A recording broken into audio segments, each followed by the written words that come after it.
हरे राम राम राम हरे हरे, हरे कृष्ण कृष्ण कृष्ण हरे हरे। राम राम हरे हरे, हरे कृष्ण कृष्ण कृष्ण हरे हरे। हरे राम राम राम हरे हरे, हरे कृष्ण कृष्ण कृष्ण हरे हरे। हरे राम राम हरे हरे, हरे कृष्ण कृष्ण कृष्ण हरे हरे। श्री ज्ञानदेव तुकाराम पंढरीनाथ भगवान की, माऊली ज्ञानेश्वर महाराज की जय। जगद्गुरु संत श्री तुकाराम महाराज की, अमलेश्वर भगवान की जय। अलंकारपुरी पुण्यभूमि पवित्र, जिथे नांदतो ज्ञान राजा सुपात्र, तया ठेविता महापुण्यासी। नमस्कार माझा सद्गुरु ज्ञानेश्वरांसी, नमो सद्गुरु तुकाराम ज्ञानदीपा, नमो सद्गुरु सच्चिदानंद रूपा, नमो सद्गुरु भक्त कल्याण मूर्ति, नमो सद्गुरु भास्करा पूर्ण कीर्ती। जयांचे केलिया स्मरण, होय सकळ विद्यांचे अधिकरण। ते जीवंदो श्रीचरण, ते श्री गुरूंचे नमस्कार न्याद। अग्नि ज्योतिरः शुक्ल, षण्मासा उत्तरायणम्, तत्र प्रयाता गच्छन्ति ब्रह्मविदो जनाः। धुमो रात्रिस्तथा कृष्णः, षण्मासा दक्षिणायनम्, तत्र चान्द्रमसं ज्योतिर्योगी प्राप्य निवर्तते। माऊली महावैष्णव श्रीमंत श्री ज्ञानेश्वर भगवान आणि भगवान गोपाल श्रीकृष्णांनी धर्मक्षेत्र कुरुक्षेत्रावर अर्जुनाने सांगितलेली श्रीमद भगवद्गीता आणि त्या गीतेवर ज्ञानोबा यांनी ज्ञानेश्वरीच्या रूपाने सुंदर अशी केलेली टीका। त्या ज्ञानेश्वरीतील किंबहुना श्रीमद भगवद्गीतेतील 8वा अध्याय अक्षर ब्रह्मयोग आणि त्या 8व्या अध्यायामधील 24 आणि 25 नंबरचे श्लोक आजच्या या दुःखद प्रसंगी प्रवचन रूपी सेवेकरता निवडले। श्लोक अत्यंत महत्वाचे आहेत, प्रस्तुत प्रसंगाला अनुरूप आहेत आणि मानवाला किंवा जीवाला मिळणाऱ्या गतींचं वर्णन करणार आहे। या दोनही श्लोकांमध्ये 2 गती सांगितल्या, एक ऊर्ध्व गती आहे आणि एक धूम्र गती आहे। जीवाला गती प्राप्त होते, परंतु ती कोणती प्राप्त होते हे कसं ओळखावं त्याची काही लक्षणं या श्लोकांमधून भगवंतांनी सांगितली। मानवी जीवनामध्ये अंतिम सत्य आहे ते मृत्यू। बऱ्याच गोष्टी तुम्ही आम्ही जीवनामध्ये नियोजन करतो, पण केलेल्या नियोजनाप्रमाणेच घडतं असं मात्र नाही। बरेच प्लॅनिंग असतं आमचं जीवनाबद्दलचं, मला हे करायचंय, मला ते करायचंय, मला हे मिळवायचंय, ते मिळवायचंय। सकाळी उठलो ना की आज दिवसभर मला काय करायचंय त्याचं प्लॅनिंग आपल्या डोक्यामध्ये असतं, पण ठरवलं तसंच घडतं का? नाही घडत। आपण ठरवतो एक आणि जीवनामध्ये घडतंय मात्र वेगळंच। खरंय ना? बऱ्याचदा आम्ही ठरवतो तसं अजिबात घडत नाही। याचा अर्थ लक्षात आलाय का? आपलं जीवन सुद्धा आपल्या हातात नाही। आपल्या हातात असतं तर ठरवल्याप्रमाणे घडलं असतं, पण ठरवल्याप्रमाणे आपल्या जीवनामध्ये घडत नाही, घटना होत नाही, याचा अर्थ आपण सुद्धा आपल्या अधीन नाही होत. आणि एक ओळ तुम्ही कुठेतरी ऐकली असेल, पराधीन आहे जगती पुत्र मानवाचा. तुम्ही आम्ही पराधीन आहोत. पराधीन म्हणजे आम्ही दुसऱ्यांच्या अधीन आहोत, पर अधीन. आमच्यावर कुणाची तरी सत्ता आहे, आमच्यावर कुणाची तरी मालकी आहे, आम्ही करते नाही आहोत. बरोबर आहे. बऱ्याचदा आम्ही म्हणतो मी केलं, मी घडवलं, माझ्यामुळं झालं, नाही का. याच गैरसमजामध्ये तुम्ही आम्ही जीवन जगतो ना. कुणी घर बांधलं रे? मी बांधलं. कुणाची जमीन आहे रे? माझी आहे. बँकेतलं खातं कुणाच्या नावावर? माझ्या नावावर आहे. बऱ्याचदा आपण काय करतो माहितीये का, स्वतःला मालक आणि सत्ताधीश समजतो. पण बारकाईने जर बघितलं तर आपण खरंच मालक आहोत का हो? आपण खरंच सत्ताधीश आहोत का? आपली कुणावर सत्ता आहे? अहो, आपल्या स्वतःवर सत्ता नाही तर बाकीच्या बाहेरच्या बाजूलाच राहील. मी सुद्धा माझ्यावर सत्ता नाही गाजवू शकत. मी जर माझाच मालक असतो तर मी माझ्या ठरवल्याप्रमाणे घडलं असतं. पण मी ठरवतोय तसं काहीच घडत नाहीये. याचा अर्थ मी मालक नाहीये, मी करता नाहीये. अर्जुन सुद्धा म्हणायचा, देवा कसे बाण चालवायचे? अहो, समोर बघितलं का कोण आहे? भीष्माचार्य आहेत, द्रोणाचार्य आहेत, कृपाचार्य आहेत, दुर्योधन आहे, दुःशासन. वाईट बुद्धीचे असले म्हणून काय झाले? अधर्माच्या बाजूने असले म्हणून काय झाले? पण माझं रक्त आहे ते. आणि कसं बाण चालवायचं तुम्ही सांगा? ज्या भीष्माचार्यांनी मला अंगा खांद्यावर खेळवलं, ज्या भीष्माचार्यांनी स्वतःच्या हाताने माझ्या मुखामध्ये घास भरवले, त्या पितामह भीष्माचार्यांवर मी बाण चालवायचे. ज्या गुरु द्रोणांमुळे हा अर्जुन घडला, नावलौकिक ज्या अर्जुनाला मिळाला ज्या गुरु द्रोणाचार्यांमुळे, त्या स्वतःच्या गुरूंवर बाण चालवायचा, स्वतःच्या रक्ताचा घात करायचा, स्वतःच्या माणसांना मारायचं. कसं मारू देवा? म्हणजे अर्जुनाचा समज काय माहितीये का? मी बाण चालवीन आणि माझ्या बाणांमुळे ते मरतील. भीष्माचार्य, द्रोणाचार्य, कृपाचार्य हे माझ्या बाणांमुळे मारले जाणार आहेत. म्हणून अर्जुन म्हणतो मी युद्ध नाही करणार, मी बाण नाही चालवणार, मी चालवले तर ते मरतील. भगवंत म्हणतात अर्जुना, तू कोण मारणारा आणि ते कोण मारणारे? स्वतःचा गैरसमज दूर कर अर्जुना. तुला वाटत असेल माझ्यामुळे घडतंय, माझ्यामुळे होईल. स्वतःला कर्तेपण देण्याचा प्रयत्न करू नकोस. तुझ्यामुळे काहीही होत नाहीये अर्जुना. समजून घ्या, प्रसंग नीट व्यवस्थित समजून घ्या. काय होतं, जीवनातलं सत्य नाकारणं नका, दुःखाला सामोरं जावं लागतं. जेव्हा मी जीवनातलं सत्य स्वीकारतो ना, तेव्हा दुःख नक्की कमी होतं. आम्ही डोळेझाकपणा करतोय. म्हणून कुठेतरी उघड डोळ्यानं जीवनातलं सत्य बघा. अर्जुना, समजू नकोस तो असं की तू करतायस. बरं, तुला काय वाटतं अर्जुना? तू बाण चालवले म्हणजे मरणार आहे. बरं, तू नाही बाण चालवली समजा तू युद्ध नाही केलंस, भीष्माचार्य मरणार नाहीत, द्रोणाचार्य मरणार नाहीत, ते अमर आहेत नाही ना.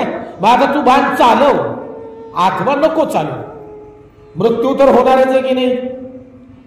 अहो, मरणारच आहे. कुणा वाचून सृष्टी थांबलीये? कुणा वाचून जीवनचक्र थांबलंय? कुणा वाचूनच नाही. रामकृष्णही आले गेले, त्याविन जग का ओसची पडले. रामकृष्णादी अवतार झाले, रामही आले, कृष्णही आले, पृथ्वी तलावर मृत्यू लोकामध्ये राहिले, वावरले आणि अवतार देखील संपले, म्हणून जग राहती थांबली नाही, जीवन राहती थांबली नाही, संसार थांबला नाही, रामासाठी थांबला नाही, कृष्णासाठी थांबला नाही, आमच्यासाठी कसा थांबेल? माणसांचा एक गोड गैरसमज आहे, काय माहितीये का? मी नसलो तर यांचं कसं व्हायचं? प्रत्येकाला तेच वाटतं ना. काय म्हणतात माणसं, अहो मी जर नसेल ना तर यांचं कसं होईल? काही नाही माझं चालूच आहे की नाही? तुम्ही तुमच्या डोळ्यांनी बघत असाल, आजूबाजूचे अनुभव तुम्हाला येत असतील. जेव्हा प्रश्न उद्भवतो ना, यांचं कसं होईल, ज्यांच्या बाबतीत उद्भवलाय प्रश्न, वर्षानंतर तिथे जाऊन बघा, एका वर्षाने चालतंय की सुरळीत चाललंय की नाही, कोणी थांबलंय का, कोणी कोणासाठी थांबत नाहीये. जग थांबत नाही माय बाप. कोणासाठी? रामकृष्णाच्या अवतारांसाठी थांबलं नाही ना, आमच्यासाठीही थांबणार नाही. आम्ही नसलो म्हणजे काय होईल? नदी व्हायची थांबेल. आम्ही नसलो तर सूर्य उगवायचा थांबेल. आम्ही नसलो तर सूर्य मावळणार नाही. आम्ही नसलो तर दिवस रात्र होणार नाही. आम्ही नसलो तर पक्षी विचरण करणार नाही. आम्ही नसलो तर वारा वाहणार नाही. काय याच्यात काय बदल होणार आहे? आम्ही नसलो तरी सूर्य उगवणार आहे. आम्ही नसलो तरी सूर्य मावळणार आहे. आम्ही नसलो तरी पाऊस पडणार आहे. आम्ही नसलो तरी जीवांचं सर्जन आणि जीवांचं विसर्जन होतच राहणार आहे. आम्ही नसलो तरी आमच्या असण्यानं आणि नसण्यानं सृष्टीवर, संसारावर कुठलाही परिणाम होत नाही, कुठलाच नाही होत नाही. म्हणून आम्ही गैरसमजामध्ये जगण्याचं सोडून दिलं पाहिजे. माझ्यामुळे घडतंय, माझ्यामुळे होतंय, काय नाही. आपण नसलो तरी होणार आहे.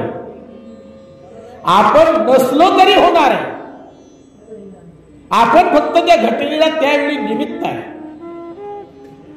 ती घटना जेव्हा घडत असते ना, तेव्हा आपण तिथं उपस्थित असतो आणि उपस्थित असल्यामुळं आपण त्याला निमित्त लावून घेतो की माझ्यामुळे झालंय कदाचित. आपण नसतो तरी घडणार आहे. आणि म्हणून लक्षात घ्या, जीवनातलं अंतिम सत्य आहे की तुम्ही आणि सर्वजण गैरसमज बाळगून जगत आहोत. भ्रम आहे आम्हाला सर्वांना, भ्रम. आम्ही भ्रमात जगतो. हे माझं, ते माझं, ते माझं, ते माझं, सगळं माझं माझं करत जगतो. पण भगवंत ते सत्य तुमच्या माझ्या समोर मांडतायत की बाबा रे, ज्याच्यासाठी जगत आहात ते वास्तव आहे का? प्रवचन आपल्याला वेगळं करायचं, कारण मला माहिती आहे आंबोळ मधली माणसं अध्यात्म पचवायला उत्तम आहेत. त्यामुळे आपल्याला काय रेग्युलर विषय घ्यायचे नाही. तेच तेच तेच तेच विषय कुठे हाताळत बसता. वेगळा विषय ऐकूया. कुठंतरी एक सत्य भगवंतांनी तुमच्या माझ्यासमोर मांडण्याचा प्रयत्न केलाय. ज्या गोष्टींसाठी तुम्ही आम्ही जगतो, काय कशासाठी जगतो आम्ही सांगा जरा आत्मपरीक्षण करा. चला, आज आहे ना आपल्याला बाहेरचा कुठला विचार करायचा नाही, आपल्याला स्वतःबद्दलचा विचार करायचा. मी कशासाठी जगतोय आणि कुणासाठी जगतोय? जरा प्रश्न स्वतःला करूया. कशासाठी जगतोय? म्हणाले एखादं घर तरी असलं पाहिजे, ते बांधावं, जमीन असावी, बँकेत बॅलन्स असावा. आमचे टार्गेट, आमचे ध्येय काय आहेत बघा ना. काय ध्येय? काय नाही रे, म्हणाले मुलगा आहे पण आता अजून त्याला नोकरी नाही, त्याचं लग्न करायचंय. एकदा त्याला एखादी छानशी नोकरी लागली, लग्न झालं म्हणजे मी निवांत झालो. निवांत आहे का कधी कोणी? नाही. मला घर बांधायचं. काय नाही रे, एवढे दिवस झोपडीमध्ये राहिलो, असं वाटतं आता आयुष्य सरळ चाललंय, कुठंतरी एक स्वतःच्या नावाचं एक सुंदर असं घर असावं. आमची ध्येय काय आहे बघा. काय नाही रे म्हणाले, बँकेत आत्ताशी खातं उघडले. काय नाही म्हणाले, देतो 7-8 लाख टाकून, म्हणजे म्हातारपणाला कसंही आपलं व्याजावर का होईना जगता येईल. माणसाचे ध्येय बघा बरं का. आम्ही काय ठरवलंय जीवनामध्ये, कशासाठी जगतोत आम्ही? आम्हाला घर बांधायचंय, आम्हाला बॅलन्स वाढवायचंय, आम्हाला जमीन कमवायची आहे, आम्हाला नातीगोती कमवायची आहेत, जपायची आहेत. या सगळ्याच गोष्टींसाठी आम्ही जगतो. मला हे मिळवायचंय, मला ते मिळवायचंय, मला ही गोष्ट घ्यायची आहे, मला ती गोष्ट, सगळ्या गोष्टी मिळवण्यासाठी जगतो होता. खरंय, मिळाल्यात का? मिळाल्या असतील तर टिकल्यात का? टिकणार आहेत का? बरेचसे प्रश्न आहेत. एक साधं उत्तर सांगू का माई बापू तुम्हाला? साधं, ज्याच्यासाठी आम्ही जगत आहोत, ज्याच्यासाठी आम्ही जगत आहोत, ज्या ध्येयांच्या प्राप्तीसाठी आम्ही जीवन जगत आहोत, आयुष्य खर्ची घालत आहोत, वास्तविक त्या गोष्टींना अस्तित्वच नाहीये. अस्तित्व नाहीये. लक्षात घ्या, शब्द बारकाईने, अस्तित्वच नाहीये. मुद्दा कळतोय ना? अस्तित्व नाही म्हणजे प्राप्त होण्याचा प्रश्नच येत नाही. प्राप्त काय होतं? ज्याला अस्तित्व आहे तेच प्राप्त करू शकतो. ज्याला अस्तित्वच नाही ते प्राप्त कसं करणार? मृगजळ आम्ही फक्त त्याचं वर्णन करतो, पण अस्तित्व आहे का त्याला? तर प्राप्त कसं होईल? मुद्दा कळतोय ना? अस्तित्व असणाऱ्या वस्तूंची प्राप्ती होते. अस्तित्व ज्याला नाहीच आहे त्याची प्राप्ती कशी होणार? जे नाहीच आहे ते कसं मिळवायचं हे मला म्हणायचं. जे नाहीच आहे ते मिळवायचं कसं? म्हणजे काय तुमच्या लक्षात आलंय? ज्याच्यासाठी आम्ही जगतो, ज्या वस्तूंच्या प्राप्तीसाठी आम्ही जगतो, आयुष्य खर्ची घालतो, वास्तविक त्यांना अस्तित्वच नाहीये. गीतेमध्ये एक फार सुंदर श्लोक आहे. आम्ही उलट जगतोय. उलट कसं सांगू का तुम्हाला? गीता काय सांगते? ना सतो विद्यते भावो, ना भावो विद्यते सत. काय श्लोक? अर्धाच सांगितलंय मी तुम्हाला. नासतो विद्यते भावो, ना भावो विद्यते सत. म्हणजे काय माहिती का? ना असतो विद्यते भावो, ना असतो, मी फोडलाय शब्द, ना असतो विद्यते भावो, ना भावो विद्यते सत. अर्थ आहे का? जे डोळ्यांनी दिसत नाही तेच सत्य आहे, जे डोळ्यांनी दिसतंय ते खोट आहे. गीता सांगते काय? जे डोळ्यांनी दिसतंय ते खोट आहे आणि जे डोळ्यांनी दिसत नाही तेच सत्य आहे. आम्ही दिसतंय त्याच्यावर विश्वास ठेवतो आणि त्याला प्राप्त करण्यासाठी जीवन जगतो, पण जो दिसत नाही त्याला आम्ही खोटं मानतो. अधिक स्पष्ट करू, देव दिसत नाही, माणसं म्हणतात देवच नाही. आणि संसार दिसतो, खोटा आहे, पण तेच सत्य आहे असा आमचा समज आहे. खोट्या संसाराला आम्ही सत्य मानलं आणि सत्य भगवंत आम्ही खोटा समजतो. जे खोट आहे त्याच्या प्राप्तीसाठी जगतो आणि जे सत्य आहे त्या सत्याला विसरतो. आमचं जगणं उलट आहे. आम्ही संसार प्राप्तीसाठी जगतो, वास्तविक तो सत्यच नाहीये, त्याला अस्तित्वच नाहीये.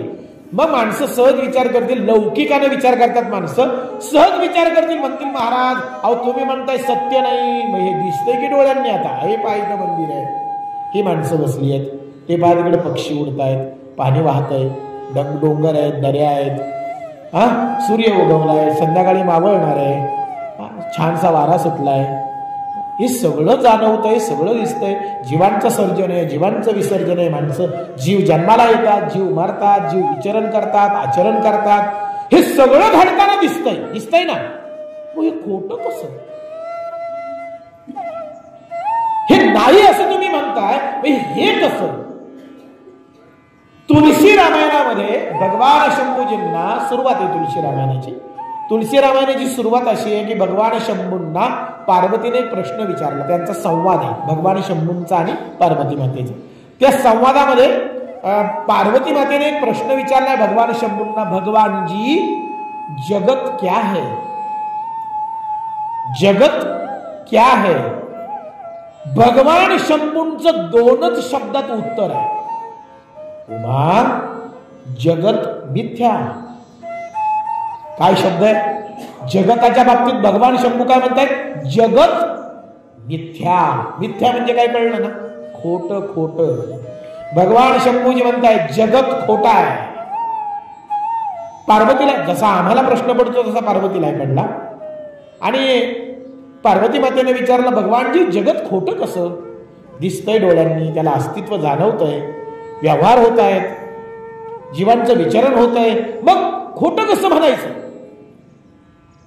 हे तर आम्हाला सत्य वाटतंय. भगवान शंभूजी म्हणतायत, पार्वती खोट सत्य वाटण्याचं कारण, खोट जे आहे ते सत्य वाटण्याचं कारण मोहनिशा सब सोवनहारा, मोहनिशा सब सोवनहारा देखई स्वप्ने अनेक प्रकार. सगळ्यांना मोहानं आणि मायेनं ग्रासलंय आणि त्या मोह मायेच्या अधीन झाल्यामुळं खोट सुद्धा आम्हाला सत्य वाटतंय. स्वप्नात जरी आम्ही राजे झालो तरी ते राजे पण सत्य नसतं, ते खोटच असतं. तसं हे जगत स्वप्नवत आहे, स्वप्नवत जगत आहे. स्वप्न आहे हे तुम्हाला मला प्रत्येकाला पडलेलं एक स्वप्न आहे. त्या स्वप्नाला आम्ही सत्य म्हणतो, पण स्वप्न कितीही सत्य माना, स्वप्नाला अस्तित्व नाही, ते खोटच आहे. स्वप्नात तुम्ही काहीही मिळवा, ते वास्तवात प्राप्त होत नाही. स्वप्नात राजेपद मिळाले म्हणजे आम्ही राजे झालो का? नाही ना, ते स्वप्नातलं राजेपद आहे. तसं एक सांगू का, संसारात काहीही मिळवा ते सगळं खोटच आहे, सगळं खोटं आहे. हे केव्हा कळतं माहितीये का? केव्हा कळतं हे? केव्हा कळतं? जोपर्यंत आम्ही जगत आहोत तोपर्यंत आमच्या ते लक्षात येत नाही, पण जेव्हा मृत्यू आमच्या समोर उभा राहतो, असं म्हणतात, असं म्हणतात, अनुभवातून नाही बोलत पण असं म्हणतात ऋषीमुनींच्या सांगण्यावरून, की मृत्यूच्या किमान 2-4 मिनिटं का आधी होईना, 5 मिनिटं का आधी होईना, पण एक दृष्टी प्राप्त होते प्रत्येक जीवाला. आणि त्या दृष्टीच्या योगानं तो आपल्या मागच्या जगलेल्या जीवनाचं सिंहावलोकन करतो. म्हणजे एखादा चित्रपट डोळ्याकडून जावा ना, तसं त्याचं संपूर्ण जीवन जातं त्याच्या डोळ्यासमोरून. असं मानतात की मृत्यूच्या आधीन जो जाणार आहे, मरणाच्या आधी त्याला त्याचं जीवन आठवतं, त्यानं त्याच्या जीवनामध्ये काय केलं, काय कमावलं. मृत्यूच्या किमान 2-3 मिनिटं आधी का होईना, पण संपूर्ण जीवन त्याच्या डोळ्याकडून जातं, संपूर्ण त्यानं त्याच्या जीवनामध्ये काय केलं.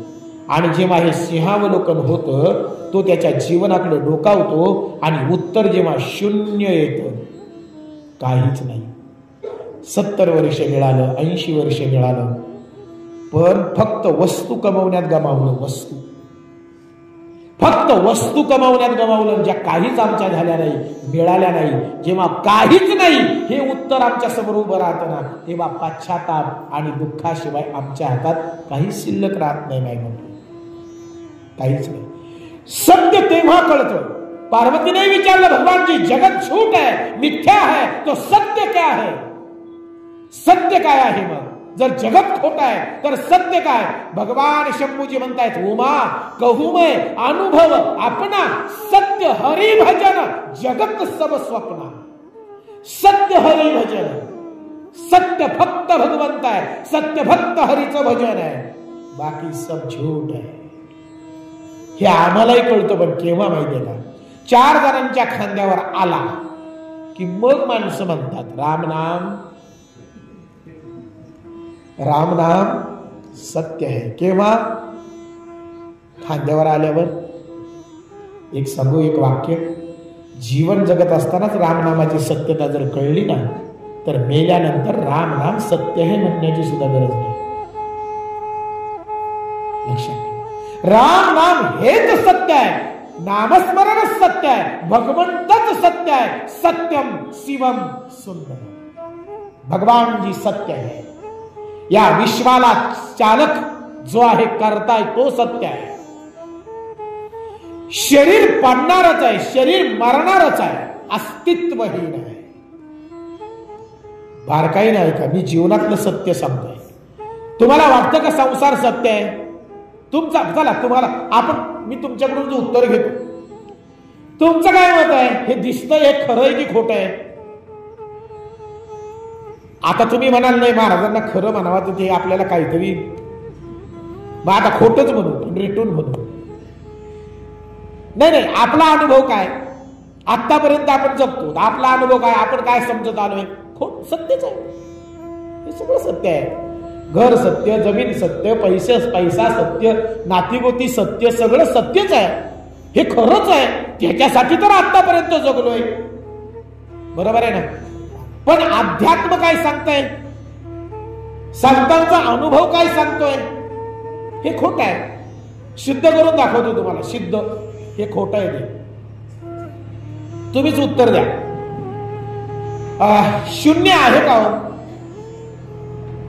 शून्य शून्य शून्य आहे की नाही? तुमचं उत्तर तर द्याल, आहे ना का नाहीये? शून्य आहे. कसा आहे? गोल आहे. पहिलीच्या मुलाला जरी विचारलं ना, शून्य दाखव रे पाठीवर, तो पटकन शून्य दाखव. म्हणजे शून्य आहे की नाही? आहे, शून्य आहे. आकार सुद्धा आहे की नाही शून्याला? कसा आहे शून्य? गोल. मुलाला सांगितलं ना शून्य काढ पाठीवर, पटकन तो गोल काढ. शून्य म्हणजे शून्य आहे. शून्याला आकारही आहे. मग शून्य म्हणजे किती? शून्य म्हणजे किती? अहो माझ्याकडे शून्य पैसे आहेत म्हणजे किती पैसे आहेत? काहीच नाही. काहीच नाही म्हणजे शून्य. काहीच नाही म्हणजे शून्य. मग शून्य म्हणजे काहीच नाही. शून्य म्हणजे काहीच नाही. मग शून्य नाहीये का? आहे ना. कसा आहे? गोल आहे. मग शून्य म्हणजे किती? काहीच नाही. मग नाहीये का? शून्य म्हणजे काहीच नाही ना. मग नाहीये का शून्य? आहे ना. कसा आहे? गोल आहे. पण शून्य म्हणजे किती? काहीच नाही. जगताचंही तसंच आहे. जगताचंही तसंच आहे. जगत आहे का? आहे. कसं आहे? हे काय असं आहे, हे दिसतंय. हे जगत आहे का? आहे. कसं आहे? असं आहे. पण जगत म्हणजे काय? काहीच नाही. शून्य आहे. शून्य आहे. बर, किती शून्य मिळवले म्हणजे माझा खिस्सा भरल? किती शून्य मी खिशात टाकले म्हणजे खिस्सा भरेल? किती टाका, भरणारच नाही. भरणारच नाही.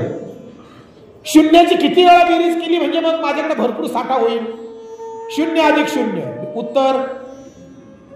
शून्य अधिक शून्य अधिक शून्य उत्तर. शून्यात 1000 वेळा मिळवले शून्य. शून्य शून्य शून्य शून्य शून्य शून्य 1000 वेळा उत्तर शून्य. तसं एक सांगू का, संसारात किती बेरीज करा उत्तर शून्य. कारण संसाराच्या नावे घालून या शून्य आहे. शून्य. आम्ही शून्यांच्या बेरजा करतोय. आज हे घेतलं, उद्या ते घेतलं, उद्या ते घेतलं काहीच नाही. मिळालं सुद्धा काहीच नाही. फक्त आमचा गैरसमज आहे. हे मिळवलं, ते मिळवलं, ते मिळवलं, पण शून्य मिळवलं. एवढं लक्षात घ्या. मिळवलंय काय? शून्य. म्हणून शेवटी आमचे हात रिकामे आहेत. मायबाप सांसारिकतेसाठी जो जीवन जगत राहिला ना मायबाप, हात रिकामे राहिले. साऱ्या जगाची जरी संपत्ती मिळवली ना मायबाप, तरी हात रिकामेच आहे. हो, जगातला सर्वात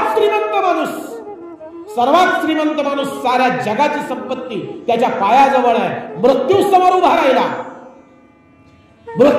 उभा राहिला आणि सांगितलं, महाशय तुमची वेळ संपली, चला माझ्यासोबत. त्या व्यक्तीने विचारलं, कोण आहात तुम्ही? म्हणाले, मी मृत्यू आहे आणि तुम्हाला न्यायला आलोय. तुमची या भूतलावरची वेळ संपलीये, तुम्हाला माझ्यासोबत यावं लागेल. म्हणजे काय? तुम्हाला तुमचा देह सोडावा लागेल आणि तुम्हाला माझ्यासोबत यावं लागेल. तुमचा मृत्यू होणार आहे. अहो म्हणाले, असं काय करता? अजून बरंच काही करायचं राहिलंय. मुलीचं लग्न आहे, मुलाला नोकरी लागायची आहे, अजून 4-5 एकर घ्यायची आहे. अहो बरंच काही करायचं, तुम्ही मला न्यायला आलात. ते म्हणाले, हे बघा, ज्याची वेळ संपली त्याला जावंच लागतं. तुमचं स्वप्न अपुरे राहत नाही तर राहू न राहू, मला काय त्याच्याशी घेणं नाही. मला ऑर्डर आहे, तुम्हाला घेऊन या, तुम्हाला यावं लागेल. अहो म्हणाले, असं काय करता? बरं एक काम करा, सेटलमेंट करू. तुम्हाला माहिती आहे की मी जगातला 1 नंबरचा श्रीमंत आहे. आपण सेटलमेंट करू. काय? एक काम करा, मी माझ्या संपत्तीतला 10% भाग तुम्हाला देतो. माझी जेवढी संपत्ती ना त्यातले 10% देतो, मला फक्त 1 महिना द्या. किती? 1 महिना द्या. त्या 1 महिन्यात मी माझीवर आलेली कामं वगैरे पटपट उरकून घेतो, मग तुमच्या सोबत. ते म्हणाले 1 महिना नाही मिळणार. बर, त्याला वाटलं डील चुकली. बरं म्हणाले एक काम करा, 50% देतो. किती? 50% संपत्ती देतो. 1 दिवस तर द्याल, महिना नका पण 1 दिवस तर द्याल. 50% संपत्ती घ्या पण 1 दिवस द्या.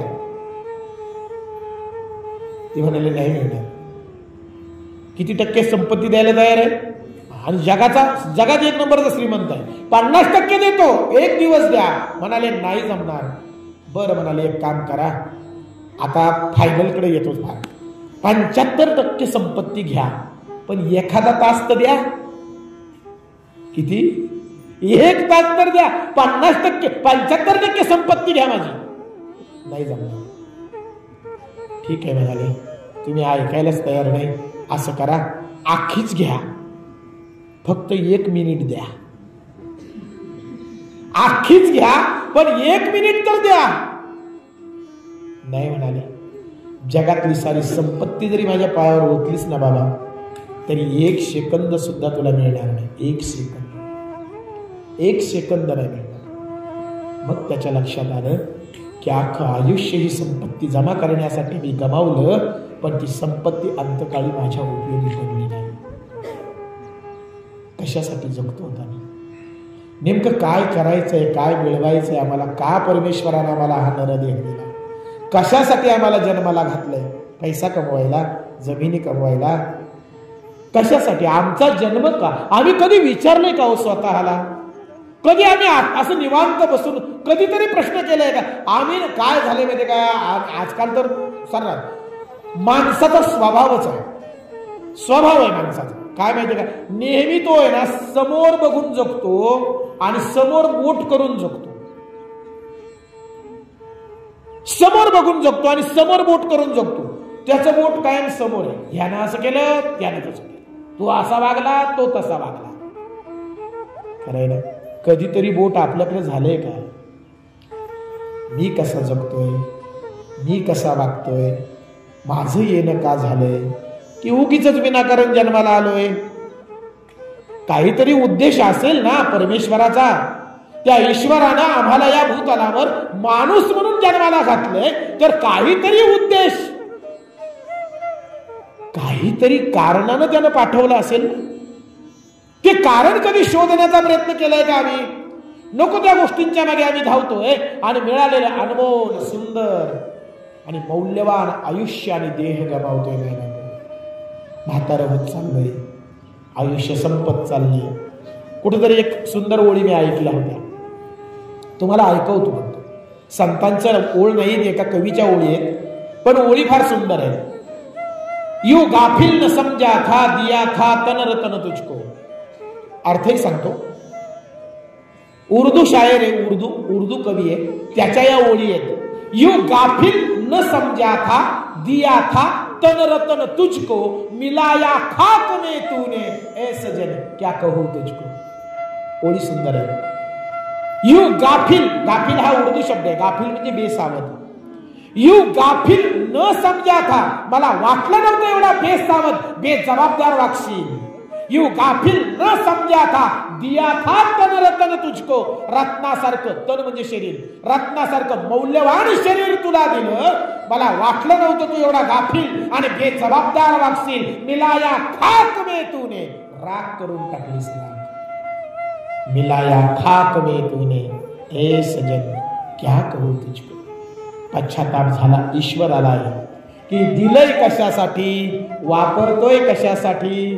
या सगळ्या गोष्टींचा उलगडा जोपर्यंत आम्हाला होत नाही, मिळालेलं साधन ज्या गोष्टीसाठी मिळालंय त्याच गोष्टीसाठी वापरणं गरजेचं आहे. खरंय ना? नांगरानं काय नांगरावं? वावरात जाऊन शेती नांगरावी ना, रस्ता नांगरावा. तो गैरवापर झाला.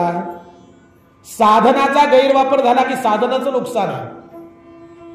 आम्ही मृत्यूकडे चाललो नाही बाबा. वेळ आमच्याकडे नाहीये आणि सध्याच्या काळात तर अजिबात वेळ नाहीये. तुमचं काय मत आहे? 15 दिवसापूर्वी बातमी आहे, पाहिली मी मोबाईलवर, ऐकली, बघितली. 8वीच्या मुलीला हार्ट अटॅक आला वर्गात. कितवीची मुलगी आहे? 8वीची मुलगी आहे आणि वर्गामध्ये तिला हार्ट अटॅक आला. 8वीच्या मुलीला. काय भरोसा आहे कुणाचा? माणसं म्हणतात त्याची लय मोठी चांगली तब्येत होती त्यामुळेच हार्ट अटॅक. असं काही नाही. तब्येतीवर हार्ट अटॅक राहिला नाही आता आणि वयावरही राहिला नाही. लक्षात घ्या, कधी कुणाचं जाणं होईल. मी बोलतोय माय बापू आता 5 मिनिटात माझ्या बाबतीत काय घडेल मी नाही सांगू शकत. नाही सांगू शकत माय बापू. क्षणभंगूर नाही भरवसा. क्षणभंगूर आहे माय बापू. वारे सावध. सावध केलंय बाबा. आम्ही मृत्यूच्या अधीन होत चाललो. मरतोच आम्ही, मरतोच. मला एका प्रश्नाचं उत्तर द्या. एकदाच मरायचं की सारखं मरायचं? आपलं वाक्य काय असतं? एकदाच मरायचं की सारखं मरायचं? अहो म्हणाले एकदाच मरायचं तर आज आत्ताच धडकी भरते. ते मृत्यूची आठवण झाली की आत्ताच भीती वाटते, है ना? मग एकदाच मरू, काय असेल ते होऊन जाऊ दे एकदाच. सारखं सारखं कोण मरतं? आपलं वाक्य हे कर एकदाच. पण एक सांगू का बायको, आम्ही एकदा नाही मरत. आमचा मृत्यू कंटिन्यू सुरू आहे. आत्ता सुद्धा सुरू आहे. आता सुद्धा मी मेलो, एका सेकंदानं मेलो. तुमचं काय मत आहे? एका सेकंदानं माझा मृत्यू झाला. विज्ञानानं सिद्ध केलं, एका सेकंदामध्ये या शरीरामध्ये लाखो पेशी जन्माला येतात आणि लाखो पेशी मरतात सुद्धा या शरीरामध्ये. विज्ञान सांगतं लाखो पेशी मेल्या आणि लाखो पुन्हा जन्माला सुद्धा आल्या. जन्म आणि मृत्यू ही अविरत चालणारी घटना आहे. तुम्ही आम्ही सतत मरतोय. आता सुद्धा माझ्या जीवनातला 1 सेकंद कमी झाला म्हणजे मी एका सेकंदानं मेलोय. कळतंय का? लक्षात येतंय का? आमचा मृत्यू अविरत सुरू आहे, अखंड सुरू आहे. मृत्यू हा कधीच थांबत नाही. ती अखंड चालणारी प्रक्रिया आहे, अखंड. आम्ही आताही मरतो. माझं शरीर आताही मरतंय. आताही मी मृत्यूच्या, आमच्या आयुष्यातला 1 मिनिट गेला म्हणजे आम्ही 1 मिनिटानं मृत्यूच्या जवळ पोहोचलो. आमच्या आयुष्यातला 1 दिवस गेला म्हणजे आम्ही एका दिवसानं मृत्यूच्या जवळ पोहोचलो. एक वाक्य लक्षात ठेवा, आमचं वय नेहमी वाढत असतं पण आमचं आयुष्य मात्र कमी होत असतं. आमचं वय जरी वाढत असलं ना तरी आयुष्य मात्र आमचं कमी कमी होत चाललंय. आम्ही मृत्यूच्या जवळ चाललो नाही बापू. आणि कधी तो आम्हाला गाठील याचा भरोसा नाही. आणि म्हणून मृत्यूच्या आधी आम्ही जीवनाचं सत्य जाणलं पाहिजे की नेमकं काय सत्य आहे, कशासाठी जगलं पाहिजे, काय केलं पाहिजे. कधीच आम्ही आत्मपरीक्षण करत नाही. धावपळीमध्ये, धकाधकीच्या जीवनामध्ये आम्हाला स्वतःकडे लक्ष द्यायला वेळच नाही बाबा. आत्मपरीक्षण करायला वेळच नाहीये. कधी आम्ही स्वतःला प्रश्न केलेच नाहीयेत. कधी आम्ही निवांत बसलोच नाहीये. धावपळ धावपळ धावपळ धावपळ, नुसती पळापळ चालली. पोरांसाठी, बायको करू नका असं मला म्हणायचं नाही, परंतु हे सगळं करत असताना कधीतरी स्वतःला वेळ दिला पाहिजे आणि स्वतःच्या अंतःकरणामध्ये डोकावलं पाहिजे. स्वतःच्या जीवनाचा उद्देश जाणण्याचा प्रयत्न केला पाहिजे आणि माझ्या जीवनाचा नेमका अर्थ काय, मी काय केलं पाहिजे, माझी ध्येय काय आहे, ती ध्येय आम्ही जाणण्याचा प्रयत्न केला पाहिजे. आम्ही करतोच का तो प्रयत्न? नाही करत माय बाबा. सगळे सैर भैर आहेत, सैर भैर. ते नुकतंच जन्माला आलेलं वासरू असतं आणि ते उभं राहिलं की जे पळायला सुरुवात करतं त्याच्या पळण्याला काही ध्येय नसतं. कुठं पळायचं, काय कुठपर्यंत पोहोचायचं, काय नाही. पळाचा पळ नुसतंच पळतं. इकडून पळ, तिकडून पळ, तिकडून पळ, इकडून पळ. कुठंतरी पळता पळता पाय बुडवतं, पडतं, परत उठतं, परत पळायला सुरुवात करतं. तशी आमची सगळ्यांची अवस्था आहे. आम्ही फक्त पळतोय पळतोय पळतोय पळतोय, पळता पळता पडतोय, पुन्हा उठतोय, दुःख येत आहेत, चाललंय चाललंय, सगळं असंच चाललंय. सैर बैर, ध्येय नाही, काय करायचंय माहित नाही, कुठपर्यंत पोहोचायचंय माहित नाही, काही नाही. कशासाठी जगलंय आमचं? कधीतरी प्रश्न केला पाहिजे. मग त्या मृत्यूकडे आम्ही जर धावत आहोत, तो मृत्यू जर आम्हाला गाठणार आहे, त्या घटनेला जर आम्हाला एक दिवस सामोरं जायचं आहे, प्रत्येकाला जायचं, तर त्या मृत्यूच्या पलीकडे जाण्याचं काही टेक्निक नाही का? मृत्यूवर विजय मिळवता येणार नाही का? मृत्यूच्या पलीकडे जीवन आहे का? तुमचं काय मत आहे? वी आर हिंदू, समजा आपण हिंदू आहोत, आणि समजा गीतेमध्ये, आपल्या ग्रंथांमध्ये, आपल्या पुराणांमध्ये, वेदांमध्ये किंवा हिंदू धर्मालाच पुनर्जन्म मान्य आहे. मान्य आहे, सगळ्यांनाच मान्य आहे. भगवंत सुद्धा गीतेमध्ये सांगतायत, भगवान श्रीकृष्ण अर्जुनाला सांगतायत, अर्जुना, इथून मागे माझे कितीतरी अवतार झाले, तेव्हा तू होतास अर्जुना. आता मी कृष्ण आहे, तू अर्जुन आहेस. याच्या नंतर सुद्धा माझे कितीतरी अवतार होतील, तेव्हाही तू असणार आहेस अर्जुना.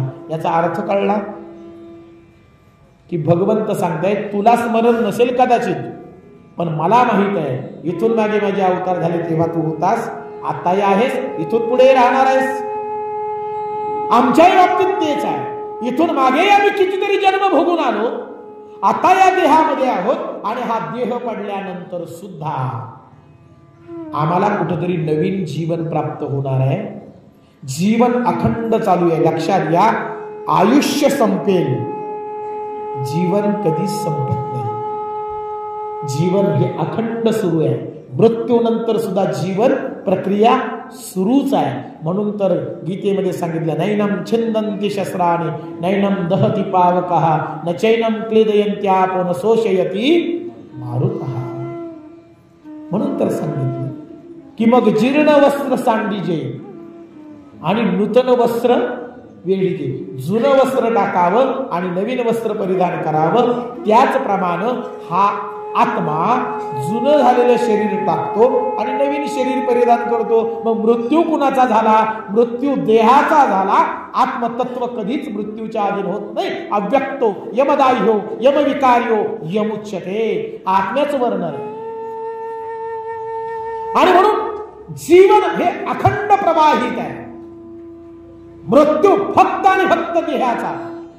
देह पडला तिथं ते आयुष्य संपलं, जीवन नाही संपलं. कारण त्या आत्म्याला, त्या चैतन्याला पुन्हा नवीन देहाची प्राप्ती आहे, कुठेतरी नवीन जीवनाची प्राप्ती आहे. हे अखंड सुरू आहे, हे लक्षात घ्या. आणि हे गीता सांगतीये.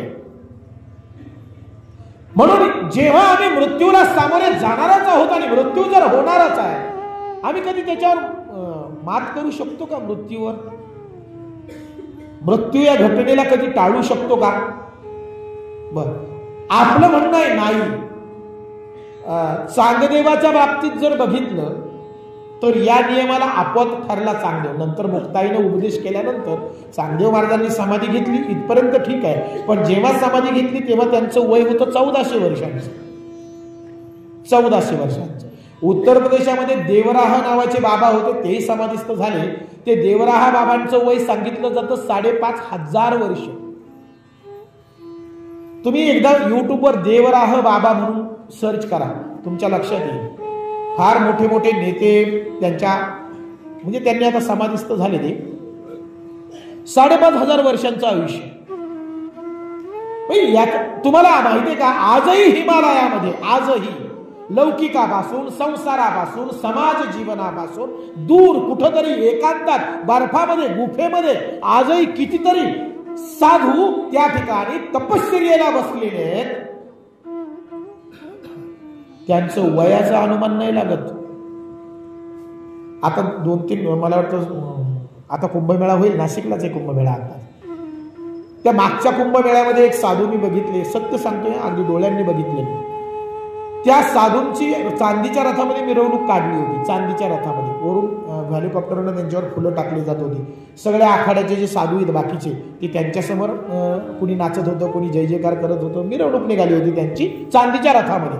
सरकारनं त्यांना हेलिकॉप्टर दिलं बसायला, ते हेलिकॉप्टरनंच आले. तर मग त्यांची मिरवणूक चालली, तर अशी दुतर्फा रस्त्याच्या दोन्ही बाजूला माणसं उभी आहेत, दर्शन घेत आहेत, कुणी लोटांगण घालतोय काय.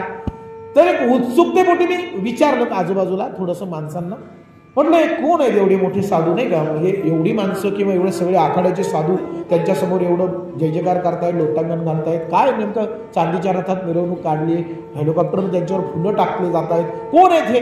तर ते शेजारच्या आजूबाजूला ज्यांना विचारलं कदाचित त्यांनाही त्यातलं सखोल माहीत नसेल, पण ते मला सहज म्हणाले, महाराज आम्हाला त्यांचं नाव वगैरे काही माहीत नाही, पण एक गोष्ट आम्हाला त्यांच्याबद्दल कळली आहे. म्हटलं काय? म्हणजे या रथामध्ये बसलेल्या त्या साधूंचं वय किती असेल? आता ते आमच्याकडे बघितल्यानंतर दाढी पिकलेली, जटा पिकलेल्या आहेत नाही का, असं म्हटलं असेल 70च्या आसपास त्यांचं वय असेल, 65-70च्या दरम्यान असेल. नाही म्हणाले महाराज, आम्हाला असं कळलंय की त्या रथामध्ये बसलेल्या साधूंचं वय 950 वर्ष आहे. माझाही विश्वास बसला नाही त्यावेळी. कसं शक्य आहे, कसं शक्य आहे? पण नंतर जेव्हा विचार केला की चांगदेव जर 1400 वर्ष जगू शकतो, 750 वर्षापूर्वी ज्ञानोबारायांनी ज्यांना सामोरी भिंत नेली, ते चांगदेव जर 1400 वर्ष जगू शकतात, 1400 वर्ष म्हणजे मृत्यूला हुलकावणी देता येऊ शकते, ते टेक्निक योगामध्ये नक्की आहे. योगामध्ये ते टेक्निक नक्की आहे, नक्की आहे. आपण योगी नाही आहोत, पण ते टेक्निक आहे, नक्की आहे. तुम्हाला माहिती आहे की परकाया प्रवेश सिद्धी नावाची एक सिद्धी आहे, मच्छिंद्रनाथांकडे ती होती. परकाया प्रवेश, परकाया प्रवेश म्हणजे काय? या शरीरातून दुसऱ्या शरीरामध्ये प्रवेश करणे. या सिद्धी आहेत आणि या सिद्धी प्राप्त असलेले साधू सुद्धा आहेत. मला हे काय याच्यातून काय सांगायचं आहे? मृत्यू देह आपण टिकवू शकतो आणि त्याच्यामध्ये राहू शकतो, त्याच्यातून बाहेरही पडू शकतो. ते टेक्निक योगामध्ये आहे. चांगदेव 1400 वर्ष जगतोय, ठीक आहे, मग मृत्यूवर मात करता येऊ शकत नाही का? मृत्यू टाळता येऊ शकत नाही का? योगाच्या दृष्टिकोनातून जर आपण पाहिलं, कदाचित आपला त्या गोष्टींवर विश्वास नाही, परंतु मागच्या काही घटनांवरून आपण अंदाज करू शकतो की हे शक्य आहे, हे शक्य आहे. मग मृत्यूवर मात करता येऊ शकत नाही, तुम्हा आम्हाला तर नाही करता येऊ शकत. एखादा असा अलौकिक योगी असू शकतो की तो या गोष्टी हस्तगत करतो, परंतु तुम्हा आम्हाला हे शक्य आहे का? नाही. तुमच्या माझ्यासारख्या संसारी जीवांना या गोष्टी शक्य नाही. म्हणजे मग आम्हाला काय पर्याय उरतो? आम्हाला मृत्यूच्या अधीन होणंच आहे. आम्हाला मृत्यूच्या अधीन होणंच आहे. आमच्या शरीराचा मृत्यू होणारच आहे आणि मग मृत्यूनंतर आम्हाला उन्नत गती मिळावी की आम्हाला आहे त्याच्यापेक्षा खालची गती मिळावी, हे मात्र आमच्या हातातल्या गोष्टी आहेत. एक सांगतो माय बापू, देवाने एक उपकार तुमच्या माझ्यावर असे केले की एक तर आम्हाला मनुष्य जन्म दिला, हा सगळ्यात मोठा उपकार देवाचा. एक तर परमेश्वराने आम्हाला मनुष्य जन्म दिला, दुसरी गोष्ट आम्हाला विवेक दिला, आणि तिसरी गोष्ट आम्हाला कर्म करण्याचं स्वातंत्र्य दिलं. बघा बरं का, काय देवाची कृपा आहे महाराज. एक तर आम्हाला मनुष्य म्हणून जन्माला घातलं की ज्या मनुष्य जन्मामध्ये आम्ही भजन करू शकतो, भक्ती करू शकतो, नामस्मरण करू शकतो, सत्कर्म करू शकतो, नाही का. एवढा सुंदर मनुष्य जन्म दिला. विवेक दिला. विवेक म्हणजे चांगलं वाईट आम्हाला कळतं, योग्य अयोग्य आम्हाला कळतं, सत्य असत्य आम्हाला कळतं, त्याचा न्याय निवडा आम्हाला करता येतो. विवेक आहे की नाही आमच्या जवळ? नक्कीच आहे. नाही का विवेक? आहे ना. चला, सोनं आणि गुळ काय घ्याल? सोनच घ्याल ना. गुळापेक्षा सोनं बरं. म्हणजे काय वापरला? विवेक. विवेक वापरला, बरोबर आहे. लोखंड मिरची काय घ्याल? नको म्हणाले, मिरची नको दे, लोखंड बरं, काही वस्तू करता येईल. मिरची खाऊन कोण कोण बात, लोखंड घेऊया. विवेक वापरताय. देव आणि संसार काय घेतलं? इथं विवेक झोपला. इथं आम्ही विवेक वापरला नाही. मुद्दा लक्षात आहे. विवेक आहे प्रत्येकाकडे, पण जेव्हा विवेक आम्ही वापरायचं सोडून देतो, जेव्हा आमची निवड बुद्धी थांबते, सत्सद विवेक बुद्धी थांबते ना, तेव्हा संकटांना दुःखांना सामोरं जावं लागतं. आम्ही सर्वजण दुःखी आहोत. त्याचं एकमेव कारण आमची निवडच चुकली आहे. आमची निवड चुकली आहे. म्हणून आमच्या समोर प्रत्येक वेळी संकट आहे, दुःख आहे, प्रॉब्लेम्स आहे. परमेश्वराची फार मोठी कृपा आहे की त्यानं आम्हाला विवेक दिला. आम्ही ज्ञानार्जन करू शकतो, आम्ही भक्ती करू शकतो, नामस्मरण करू शकतो, आम्ही सत्कर्म करू शकतो. या सगळ्या गोष्टी कर्म करण्याचं स्वातंत्र्य देवानं दिलं. कारण योग्य अयोग्य आम्हाला कळतं. वाईट कर्माला वाईट माणूस सुद्धा वाईटच म्हणतो. तुमचं काय मत आहे? आणि जे चांगलं कर्म आहे ना त्याला वाईट माणूस सुद्धा चांगलंच म्हणतो. चांगलं ते चांगलंच, वाईट ते वाईटच. अंधाराला अंधारच म्हणावं, प्रकाशाला प्रकाशच म्हणावं. मग चांगल्याला चांगलं म्हणावं, वाईटाला वाईट म्हणावं हे आम्हाला कळतं. मग आम्ही जेव्हा एखादी गोष्ट जीवनामध्ये करतो तेव्हा ती गोष्ट करत असताना किंवा ते कर्म करत असताना कधी आम्ही स्वतःची परवानगी घेतो का? कधी आम्ही स्वतःला विचारतो का मला ही गोष्ट करायची आहे? आपला अंतरात्मा, आपली आतला आवाज म्हणतो त्याला आपण, आतला आवाज, त्या आतल्या बाबीला किंवा आतल्या आवाजाला कधी प्रश्न केलाय का मी जे करतोय ते योग्य आहे की अयोग्य आहे? कोणतंही कर्म करताना तुम्ही आतमध्ये विचारा मला हे करायचंय, करू की नको, योग्य आहे की अयोग्य आहे. तुमचा आतला जो सच्चा आवाज आहे ना तो तुम्हाला कधीच खोटा सल्ला देणार नाही, कधीच खोटा सल्ला देणार नाही. चुकीचा असेल तर तो नक्कीच सांगेल नाही तू चुकतोयस, तू चुकीचं करतोयस, हे आतून तुम्हाला सांगितलं जाईल. आणि तरी आम्ही त्याच गोष्टीकडे जर जात असू तर समजायचं आमचा विवेक झोपलाय नाही. आम्हाला पुढे जाऊन दुःखाला सामोरं जावं लागणार आहे, पश्चातापाला सामोरं जावं लागणार आहे, कारण आमचं कर्म चुकीचं आहे. मग कर्म करण्याचं आम्हाला स्वातंत्र्य आहे की नाही? आहे, नक्कीच आहे. काय करावं आणि काय करू नये हे आम्हाला कळतं आणि त्या पद्धतीने करावं. एक लक्षात घ्यावं, जशी कर्म असतील तशीच गती आहे. कर्मांमध्ये उच्चता असेल, कर्मांमध्ये वरिष्ठता असेल, कर्मांच्या मागे सद्बुद्धी असेल, कर्माच्या मागे सदहेतू असेल तर आहे त्याच्यापेक्षा वरची गती आहे. पण कर्मांच्या ठिकाणी दुर्बुद्धी असेल, हेतू चांगला नसेल, वाईट कर्म असेल तर आहे त्याच्यापेक्षा खालची. मग या गतींना नावं दिली, ऊर्ध्व गती आणि धूम्र गती, अधोगती. त्याच दृष्टीने हे श्लोक आहे. मग या गतींकडे जाताना भगवान श्रीकृष्णांना अर्जुनाला प्रश्न विचारला, देवा माझी गती कशी होईल? हे मला चांगली ऊर्ध्व गती मिळाली की मला धूम्र गती मिळाली हे मी कसं जाणावं, कसं ओळखावं, काय लक्षणं आहेत त्याची?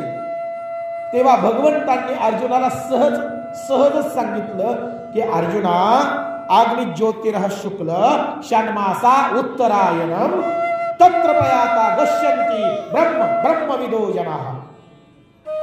काय सांगितलं? अग्निर्ज्योतिरः शुक्ल, शुक्ल पक्ष दिवस, आतमध्ये अग्निज्योतीचा प्रकाश, उत्तरायण, अशा स्थितीमध्ये जर देह पडत असेल तर ब्रह्म ब्रह्मविदो जनाः तत्र प्रयाता गच्छन्ति ब्रह्म ब्रह्मविदो जनाः. अगदी सरळ सांगितलं.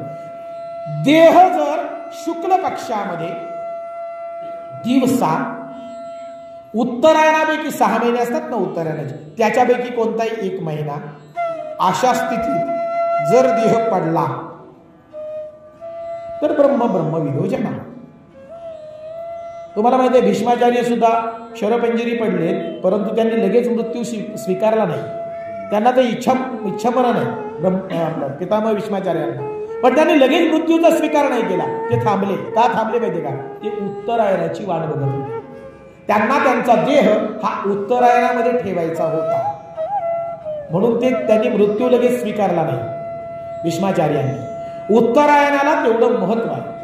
शुक्ल पक्ष हवा ही तिथी सांगितली, मृत्यूची तिथी. एक लक्षात घ्या माय बापू, हे फार दुर्मिळ आहे. कारण काय कधी मरणार आहोत आपण आणि कोणत्या तिथीवर म्हणा, आपण थोडंच तिथी पाहून मरतोय आणि या गोष्टी थोड्या आपल्या हातात आहेत. आपण भीष्माचार्य नाही आहोत, त्यामुळे त्या कधी प्राण कधी कुणीतून बाहेर पडेल हे आपल्या हातात नाही आहे.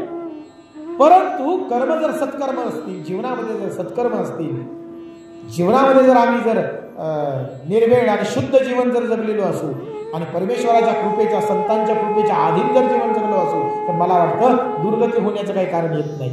मृत्यूच्या वेळी काय सांगितलं? शुक्ल पक्ष पाहिजे, दिवस पाहिजे आणि उत्तरायणामधला एक महिना पाहिजे. परंतु एक शब्द फार महत्वाचा आलाय, फार महत्वाचा. अग्नि ज्योतिर्रश्मी, अग्निर्ज्योती. आतमध्ये प्रकाश हवा. मुद्दा कळतोय? आतमध्ये कुठं? शरीराच्या आत. शरीराच्या आत प्रकाश हवा म्हणजे काय माहितीये का? प्रकाश म्हणजे ज्ञान. शरीराच्या आत ज्ञान ज्योतीचा प्रकाश हवा. म्हणजे तो जो व्यक्ती आहे, तो व्यक्ती किंवा तो जीव हा आत्मज्ञानावर आरूढ हवा, तो स्थिर हवा, तो विचलित नको. त्याच्या अंतःकरणामध्ये ज्ञान हवं. हे घडतंय का? मला माझा मृत्यू होताना मी मरतोय याची तरी मला जाणीव असेल का? त्याचं तरी मला भान असेल का? मृत्यूच्या वेळी कोण सावध होऊन मरतो? कुणीच नाही. सगळे विचलित असतात, बेसावध असतात.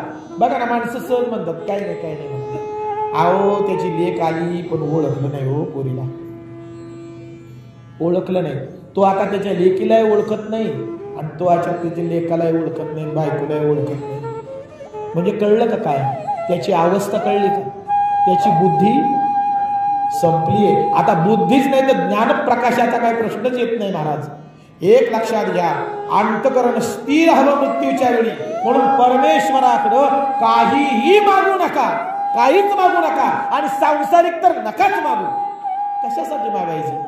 काहीच मागत बसू नका ईश्वराकडे. फक्त एकच गोष्ट देवाकडे जर मागायचं असेल तर एकच गोष्ट मागा की देवा, जेव्हा माझा मृत्यू माझ्या समोर उभा राहील तेव्हा माझं अंतःकरण स्थिर असू दे आणि त्या स्थिर अंतःकरणामध्ये तुझं स्मरण असू दे. बस, बाकी काहीच मागू नका. काहीच नका मागू. काही मागण्याची सुद्धा गरज नाही. मरणाच्या वेळी जेव्हा मृत्यू माझ्या समोर उभा राहील ना, तेव्हा मृत्यूच्या डोळ्यात डोळे घालून मी मृत्यूला सामोरं गेलो पाहिजे आणि माझं अंतःकरण स्थिर असलं पाहिजे. मला विचलित होऊ देऊ नकोस, माझ्या बुद्धीत गोंधळ निर्माण होऊ देऊ नकोस. आणि त्या शुद्ध बुद्धीमध्ये मला तुझं स्मरण असू.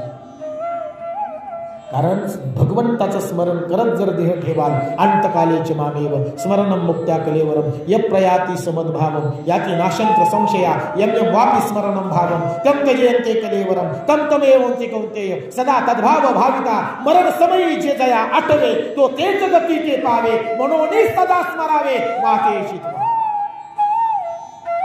स्पष्ट सांगितलं. म्हणून मृत्यूच्या वेळी भगवंताचं स्मरण. म्हणून एक सांगू का माय बाबा, किती वेळ घ्यायचे मला सांगा बरं का? थांबायचंय का? हा मला सांगा, म्हणजे मी घेऊ का, चालू ठेवू का? मृत्यूच्या वेळी अंतःकरण स्थिर असणं, आपण स्थिर असणं ही अध्यात्मातली सर्वात मोठी फलश्रुती आहे. नामस्मरण का करायचं? अध्यात्माच्या अधीन जीवन का जगायचं? भक्तिमय जीवन का जगायचं? सत्कर्मांमध्ये जीवन का जगायचं? त्याची फलश्रुती काय माहिती का? ईश्वर भेटेल अथवा भेटणार नाही ती गोष्ट बाजूला राहू द्या, पण त्याची फलश्रुती सांगतो तुम्हाला. जो माणूस अध्यात्मानं जगतो, आध्यात्मिक विचारांनी जगतो ना, तो माणूस विचलित होत नाही. त्या माणसाला स्थिरत्व असतं, तो स्थिर असतो, स्थिर. आणि अध्यात्म स्थिरत्व देण्याचं काम करतं, त्या माणसाला स्थिर करण्याचं काम करतं. ठाईचं बैसोनी करा एक चित्त, याचा अर्थ कळलाय का? धावपळ थांबवा, एका जागेवर स्थिर व्हा. जागेवर म्हणजे लौकिकाची जागा नाहीये ती, कुठेतरी झाडाखाली, कुठेतरी दगडीवर, कुठेतरी ही जागा नाहीये ती. ठाईचं बैसोनी, ही जी पळापळ आहे, ही जी पळापळ आहे. आम्ही प्रवचनात बसलोय पण मनाची पळापळ चालू आहे. काय करायचा? जायचं होतं अकोल्याला, जाऊ का नको? काम होईल का नको? प्रवचन चाललंय, आता आपण कुठं पळतोय? ही जी पळापळ आहे, ठाईचं बैसोनी करा, हे स्थिर झालं पाहिजे. आणि अध्यात्माची सगळ्यात मोठी फलश्रुती, जर अंतःकरण स्थिर होत नसेल तर अध्यात्म फेल आहे. तुमचं काय माहिती आहे? जर आमचं अंतःकरण स्थिर होत नसेल तर अध्यात्म फेल आहे बाबा, परमार्थ फेल आहे. परमार्थाची फलश्रुती काय, कशाकरता परमार्थ करतो, ही मृत्यूची भीती दूर व्हावी, नाहीसी व्हावी आणि आम्ही स्थिर व्हावं, त्या परमेश्वराची कृपा आमच्यावर व्हावी. आणि म्हणून एक लक्षात घ्या, बाहेर उत्तरायण जरी असलं, शुक्ल पक्ष जरी असला, दिवस जरी असला, पण अंतःकरणात जर अज्ञान असेल, मोहमायेने ग्रस्त असेल, वासना सांसारिक इच्छा वासनांनी तो बरबटलेला असेल त्याचा अंतःकरण, तर ऊर्ध्वगती नाही. म्हणजे बरंच कशावर अवलंबून आहे लक्षात येतं ना. भीष्माचार्यांनी उत्तरायणाची वाट पाहिली, पण भीष्माचार्य हे सच्चरित्र जगणारे अत्यंत महान व्यक्ती आहेत. लक्षात घ्या, भीष्माचार्यांच्या समोर भगवान श्रीकृष्ण सुद्धा नतमस्तक व्हायचे, एवढं दिव्य चरित्र आहे भीष्माचार्यांचं. म्हणून त्यांनी उत्तरायणाची वाट पाहिली, ते ऊर्ध्वगतीला गेले. त्याचं कारण आहे अंतःकरणाची स्थिती सुद्धा स्थिर आहे. एवढे हजारो बाण शरीरामध्ये शिरले तरी कृष्णाचं नामस्मरण सोडलं नाही. सोडलंय नाही सोडलं. त्या धुळीमध्ये पडलेत, रणांगणावर पडलेत, हजारो बाण शरीरामध्ये शिरलेत, वेदना होत आहेत, पण कृष्णाचं नामस्मरण नाही सोडलं कधी. हे स्थिरत्व आहे अध्यात्माचं. आणि अध्यात्म काय करतं माई बापो, कितीही बाह्य संकट येऊ द्या, अंतःकरण विचलित होऊ देत नाही. त्याच्या अंतःकरणामध्ये स्थिरत्व असतं. ठाम राहा, निश्चित राहा. अध्यात्मामध्ये ठामपणा, निश्चितपणा प्राप्त होतो. आणि जर बाहेरची स्थिती कशी असू द्या, अंतःकरणामध्ये जर आत्मज्ञानाचा प्रकाश असेल ना, तर नक्कीच ऊर्ध्वगती प्राप्त होते. याच्या विरोधात जाऊन भगवंत याचा विरोधी श्लोक मांडतायत की धुमो रात्रिस्तथा कृष्ण षण्मासा दक्षिणायनम तत्र चंद्रमसं ज्योतिर्योगी प्राप्य निवर्तते. याचा अर्थ बाहेर कृष्ण पक्ष, रात्र, दक्षिणायन अशी स्थिती, आणि आतमध्ये वासना, विकार, अज्ञान, मोह, माया या सगळ्यांनी अंतःकरण ग्रस्त जर असेल तर तो धूम्रगतीला जातो, तो अधोगतीला जातो. याचा अर्थ नीट लक्षात ठेवा, गतीची निश्चिती ही बाह्य गोष्टींवर तर ठीक आहे, ती स्थिती आहे, परंतु अंतःकरणाच्या स्थितीवर फार अवलंबून आहे. मृत्यूच्या वेळी आपली स्थिती काय ह्याच्यावर बरंचसं अवलंबून आहे. अख्खं आयुष्यभर परमार्थ केला, अख्खं आयुष्यभर. मी अशी काही माणसं बघितली बघा, म्हणजे मी व्यासपीठाच्या वर बसलो, माऊली माझ्या समोर आहेत, पण मी अशी काही माणसं बघितली की अख्खं आयुष्यभर परमार्थ केला, अख्खं आयुष्यभर, आणि मारताना नको तेच खावंसं वाटलं. हो मी बघितलंय, म्हणाले मला अमुक अमुक गोष्ट खायची. आता मला काय सांगायचं माहितीये का, म्हणजे आयुष्यभर परमार्थ करून काय उपयोग, काय शेवटची काय तुमची इच्छा आहे, तुमचं अंतःकरण, तुमचे विचार तुम्हाला काय सांगतायत. म्हणून एक लक्षात घ्या माय बापू, शेवटची स्थिती, अंतकाळाची स्थिती अत्यंत महत्वाची. आणि म्हणून बघायला सांगितलं, परमेश्वराकडे एकच गोष्ट मागा, काहीच मागत बसू नका. जेव्हा माझा मृत्यू माझ्या समोर उभा राहील ना, परमेश्वरा माझं अंतःकरण स्थिर असू दे, विचलित होऊ देऊ नकोस, माझी बुद्धी स्थिर असू दे, आणि मला तुझं स्मरण नित्य असू दे. बाकी काही मागू नका ईश्वराकडं. त्यानं सगळं काही देऊन टाकलंय, तुम्हाला आम्हाला देण्याचं काहीच ठेवलं नाही. काय मिळतंय काय मिळत नाही आपल्या कर्मांवर अवलंबून आहे. आणि म्हणून बाकीच्या गोष्टी मिळतील अथवा न मिळतील, वस्तू मिळतील अथवा न मिळतील, पण मला एक कळतं, सत्कर्म जीवनामधली, शुद्ध कर्म जीवनामधली आपल्याला समाधान आणि आनंद दिल्याशिवाय राहत नाही. ते समाधान फार महत्वाचं आहे, तो आनंद फार महत्वाचा आहे. आणि म्हणून भगवंतांनी जरी गतींबद्दल सांगितलं असलं तरी देखील या ठिकाणी अंतःकरणाच्या स्थितीला फार महत्व आहे. ती मृत्यूच्या वेळी कसा स्थितीत होता याला फार महत्व आहे. आणि म्हणून ती स्थिती आमची दोलायमान राहू नये याच्यासाठीच फक्त भगवंताचं नामस्मरण करत राहावं आणि अध्यात्म जोपासत राहावं. असं या ठिकाणी एक सुंदर श्लोक या निमित्तानं आपल्या समोर मांडला. रेग्युलर प्रवचन